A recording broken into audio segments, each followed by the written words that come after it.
You've moved from bed to sink to desk again, and the same fog has followed you. Half-done tasks humming in your head, shoulders always up, sleep thinner than it should be. You're doing things, not finishing them. You're hoping a new room will flip a reset that never comes. The quiet problem isn't laziness, it's that your day has no punctuation, and every doorway lets the previous scene hitch a ride.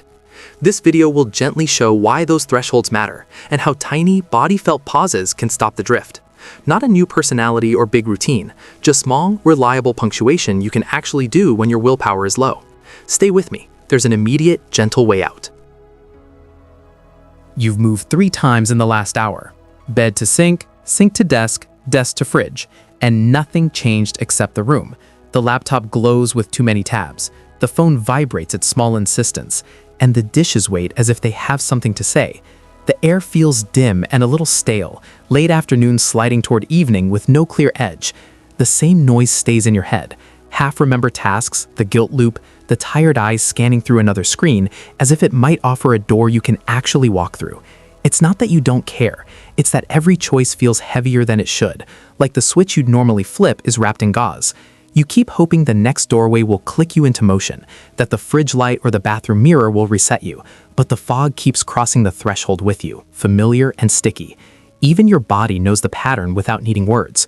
Shoulders inch up, jaw tightens, one more scroll to see if something changes. A breath that feels like a sigh more than a refill, the quiet restart of the loop. Sleep has been thin and your willpower brittle, and the day keeps slipping without a clean punctuation point to mark where one scene ends and another begins. Beneath the noise is a simple wish, quieter than the pings, to feel a clean start you can trust, without burning your life down to build a new routine, without needing a huge plan or a better version of yourself to show up first. You want to stop arguing with the fog, stop bargaining with the tabs, and land somewhere steadier, a small floor under your feet, a sense that this next minute can count for something. Not a transformation, not a reinvention, just a moment that feels like a tab you can close, a fresh line you can write on, a breath that opens more space than it steals. Your day is missing punctuation.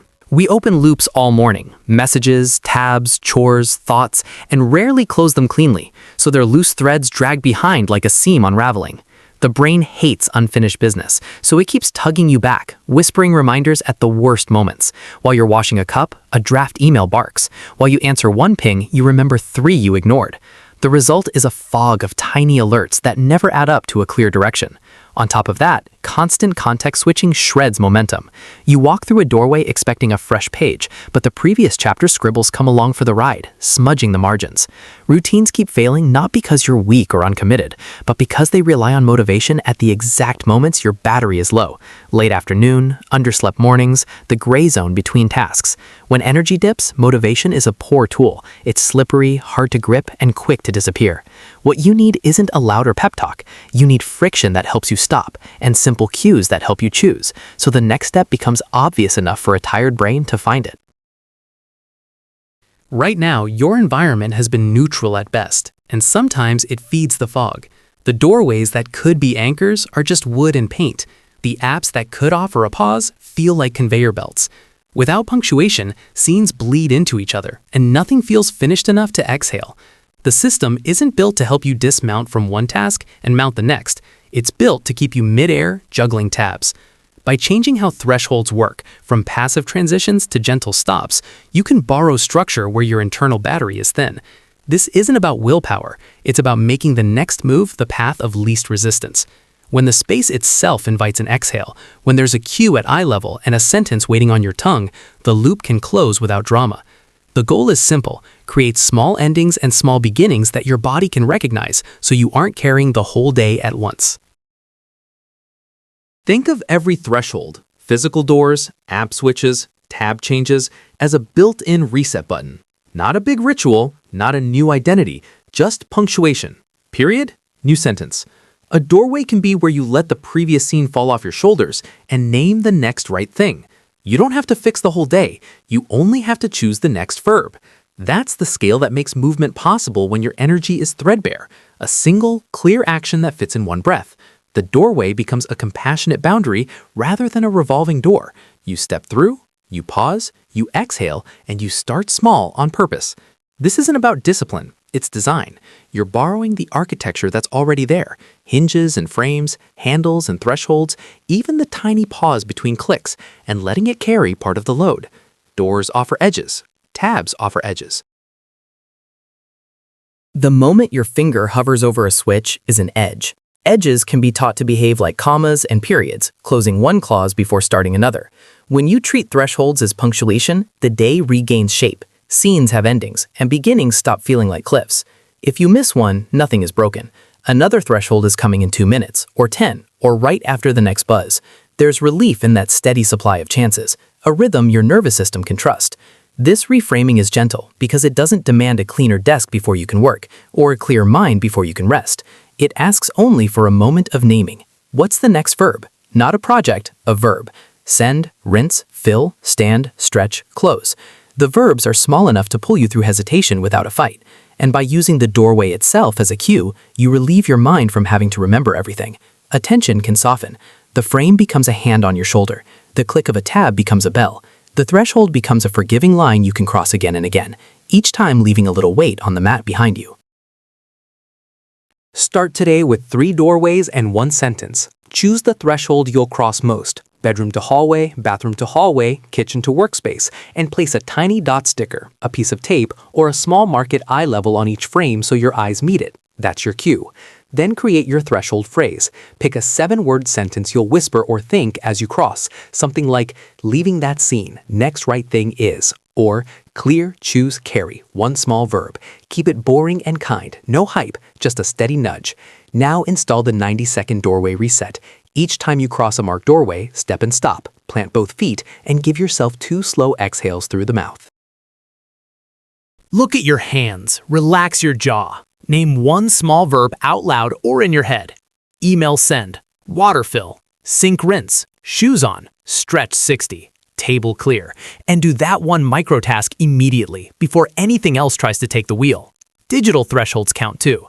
Before switching tabs or apps, pause the mouse or your finger for 1 breath. Type a 2-word intention at the top of a scratch pad or notes app. Reply to, pay bill, read 1. Then full screen the target app for 5 minutes to reduce crosstalk, and close 1 tab as you finish so you get a visible click of closure. When you're stuck, apply the reset to space. Clear 1 square foot, a desk corner, a sink area, a floor patch, or choose 1 object and complete its story by putting keys on the hook, a plate in the rack, a mug in the sink. If your battery is truly low, install a smaller variant by shrinking the verb to stand outside, sip water, face sun, or text yes no, remembering the goal is completion, not impressiveness. Use a bedtime threshold too. At the last doorway before bed, offload 1 worry and 1 tiny plan into a tray or a voice note. Worry, email backlog. Plan, send 2 before 10 a.m. Then place the phone outside the bedroom if possible. If not, set a single alarm with a label that reads your planned verb. In shared spaces, use a silent anchor. Touch the door frame with your fingertips as you exhale and pair the touch with a mental verb. And troubleshoot in advance. Forgetting is normal, not failure. Reduce friction by putting the dot slightly higher so your eyes catch it, or move a marker to the path you actually use. If 3 doorways feel like too much, start with 1 and let it teach you. You don't need a new personality. You need little endings and little beginnings that your body can trust. There are dozens of thresholds ahead of you today. Door frames, app switches, even the moment your hand wraps around a mug. And each one is an invitation to set down what you just carried and choose a single human-sized move. The day won't flip like a switch, but it will bend 15 degrees at a time toward clarity. You'll feel it in small ways. The exhale at the frame, the warmth returning to your hands, the jaw softening, the small verb spoken without drama, the quiet click of completion that lands like a period. Not perfect, just forward. Rooms will start to feel different, not because they changed, but because the doorway became a border that helps you leave and arrive. Tabs will lose their grip when you give them an ending you can see. The fog won't vanish all at once, but it will thin around the edges where the light comes in, and your attention will find places to rest. When you forget, and you will, that's not a slide back. It's a normal step in a day that keeps offering you fresh thresholds. The next one is a few steps away, or a single breath before you click. You can trust that supply. Late afternoon will drift toward evening, and instead of blurring, the scenes will start to close. A plate rinsed, a bill paid, a reply sent, a square foot cleared. The body learns quickly when the cues are gentle and consistent. Sleep may come a little easier when the day has more periods than ellipses, and tomorrow's morning will inherit fewer open loops. For now, this moment is enough. Stand at the frame, touch the wood, let one breath leave your chest, name one verb. Do it. Then notice the smallest relief, the way a shoulder loosens or a thought stops tugging. That feeling is the start you wanted, quiet, repeatable, already here. And when the fog gathers again, another doorway is waiting.